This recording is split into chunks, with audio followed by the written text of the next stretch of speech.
Saiba você mesmo. Agora, as 4 funções administrativas, as teorias da motivação. Olá, eu sou o Viriato e este é o canal do Viriato. Esta é a aula número 6, parte 4 do módulo 2. As 4 funções administrativas, as teorias da motivação.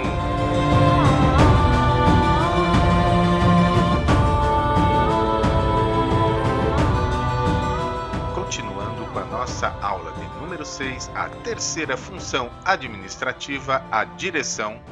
Iniciaremos agora com a quarta parte dessa aula, onde falaremos sobre as teorias da motivação ou as teorias motivacionais. E a primeira delas é a hierarquia ou pirâmide das necessidades de Abraham Maslow. Por ser uma teoria do tipo prescritiva, ou seja, determina como as coisas devem ser, ela já não é mais utilizada, porém possui importância histórico-educacional. Hoje, sabe-se que as pessoas são diferentes. O que pode ser importante para uma pessoa pode não ser para outra.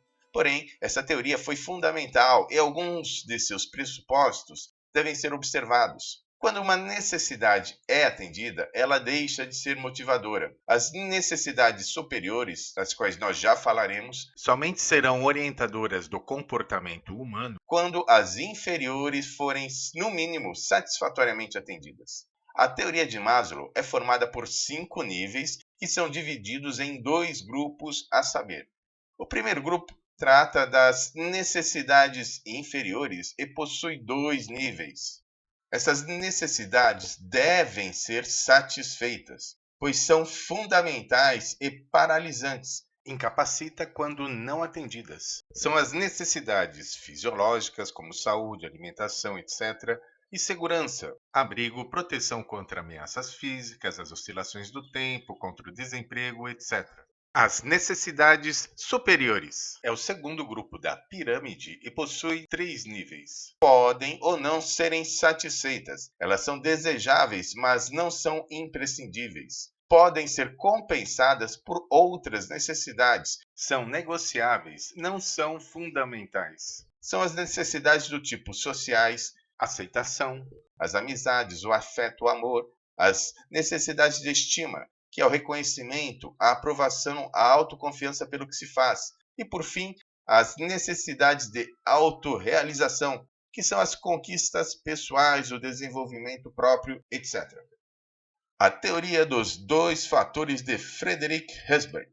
Ela enfatiza a importância do conteúdo do trabalho e a necessidade de constante enriquecimento das tarefas. Afirma que a motivação e a satisfação são geradas por 2 fatores distintos, a saber, o primeiro deles são os fatores higiênicos, ou os fatores extrínsecos, ou ainda os fatores de satisfação. E estes estão relacionados às condições de trabalho, como salário, iluminação, temperatura, localização, etc.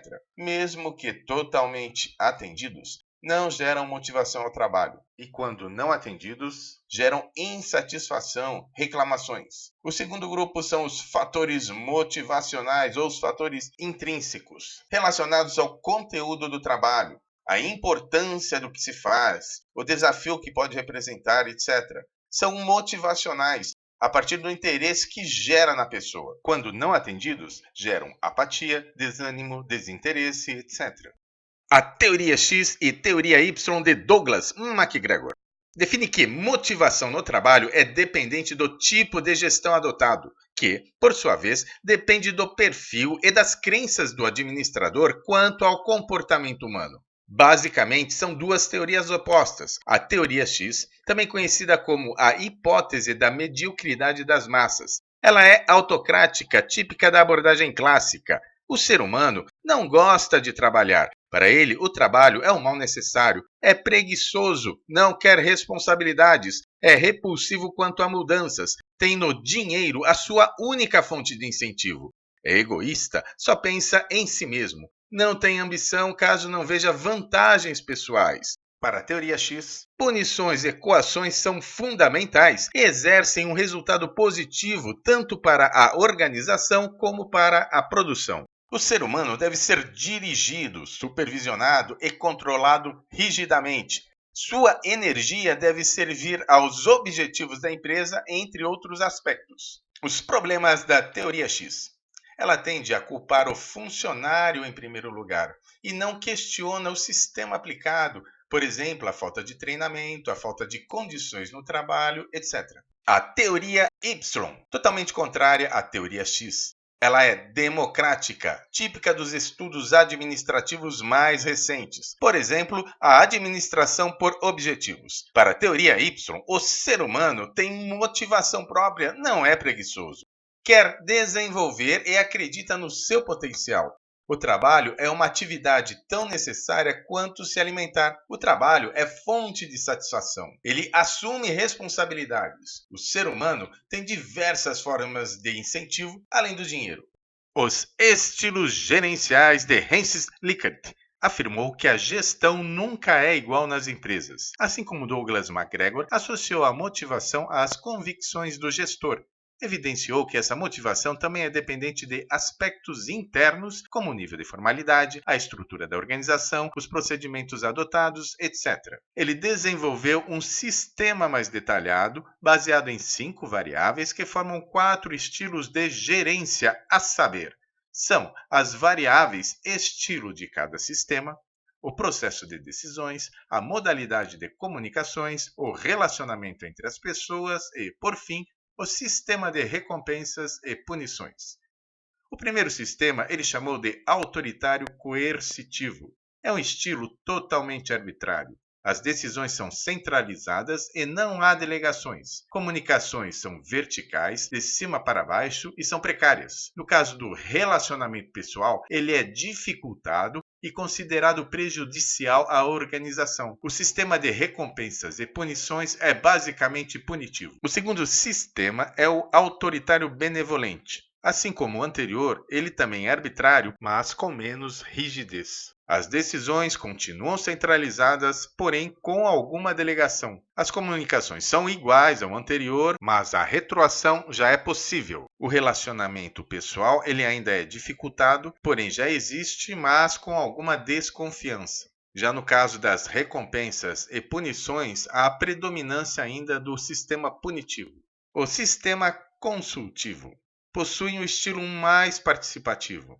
As decisões podem contar com a consulta dos subordinados. As comunicações passam a ser verticais e horizontais, o relacionamento é mais aberto e confiante, e há uma predominância das recompensas. E, por fim, o sistema participativo. Ele é mais democrático, descentralizado.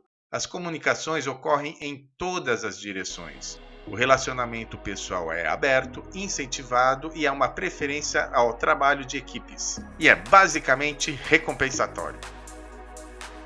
E agora a teoria ERG de Clayton Adefer.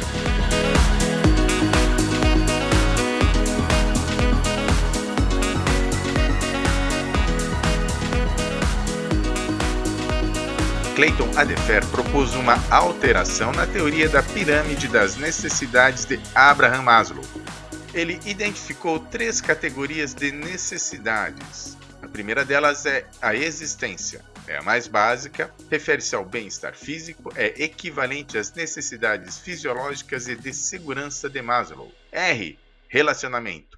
É referente aos relacionamentos interpessoais, família, amigos, etc., como as necessidades sociais e de estima de Maslow. E, por fim, grow, ou crescimento, são as necessidades de autorrealização, conquista e crescimento pessoal, etc. O princípio de frustração-regressão. Assim como Maslow, Adefer também hierarquizou as necessidades.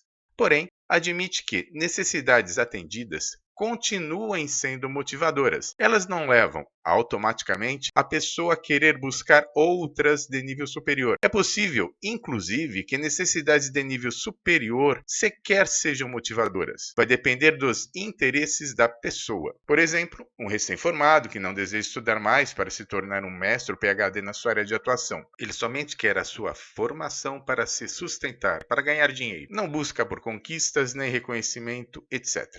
A teoria das necessidades adquiridas de David McClellan. Algumas necessidades são aprendidas, não nascem com o cidadão. Elas surgem com as experiências de vida da pessoa. É ainda na infância que elas são determinadas, e é nessa fase que a pessoa adquire alguma dessas necessidades. As necessidades aprendidas mais comuns são necessidade de realização, é fazer alguma coisa que possa ser difícil, que necessite de um alto padrão de desempenho e que seja de grande importância para essa pessoa. Necessidade de afiliação é o desejo de se relacionar com os outros, criar círculos de amizade, vínculos afetivos, etc. E, por fim, a necessidade de poder, que é influenciar ou controlar a todos, seja por interesse ou por necessidade. É ser uma pessoa que possa influenciar o ambiente. Frederick Skinner e o behaviorismo radical ou comportamento radical. A ação humana depende das consequências de ações anteriores. É o que Skinner chama de experiência de vida. Para ele, o comportamento é uma resposta a um estímulo, uma associação da pessoa com o meio ambiente. Por sua vez, o meio ambiente é composto por coisas e outras pessoas. O condicionamento operante de Skinner é a repetição de comportamentos que geram reforços positivos. Um reforço positivo é o que estimula a repetição de um comportamento. Um reforço negativo, pelo seu lado, é o que desestimula e tende a levá-lo à extinção. Ambos tendem a levar aos comportamentos socialmente aceitáveis. Por isso, Skinner destaca a impossibilidade da prática do livre-arbítrio entre as pessoas. Victor Vroom e a teoria da expectação ou expectância, ou ainda a teoria das expectativas da motivação.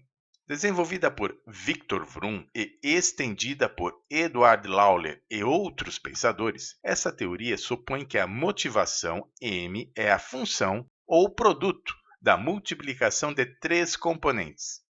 O primeiro deles é V, ou valência. É uma avaliação pessoal sobre qual o valor da recompensa. Se a pessoa considera que a recompensa não tem valor algum, ou seja, não é atrativa, então V é igual a zero e M, a motivação, também é zero. E expectativa é uma perspectiva ou uma esperança medida em probabilidades da capacidade pessoal de atingir um objetivo. Se a pessoa não se julgar capaz, independentemente da razão ou da causa, então a expectativa é igual a zero e a motivação também. Por fim, I, instrumentalidade. É a percepção em relação à possibilidade de obter recompensas como consequência do esforço empregado, de maneira diretamente proporcional. Se a pessoa não entender que, quanto maior o esforço, maior a recompensa, sua motivação tende a ser prejudicada. A expectativa é um fator mais motivacional do que a recompensa em si. A motivação depende da expectativa da pessoa sobre o seu próprio desempenho. Ela é motivada se acreditar que possui as condições para atingir um objetivo. Uma necessidade ou um desejo, por si só, não é um fator motivacional. Victor Vroom e outros estudaram o relacionamento entre o esforço, o desempenho e o resultado. Portanto, para que todo esse processo funcione, é necessário que o resultado ou o objetivo, para ser motivador, seja realista e alcançável.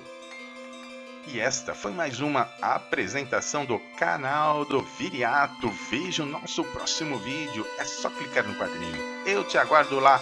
Muito obrigado e até breve.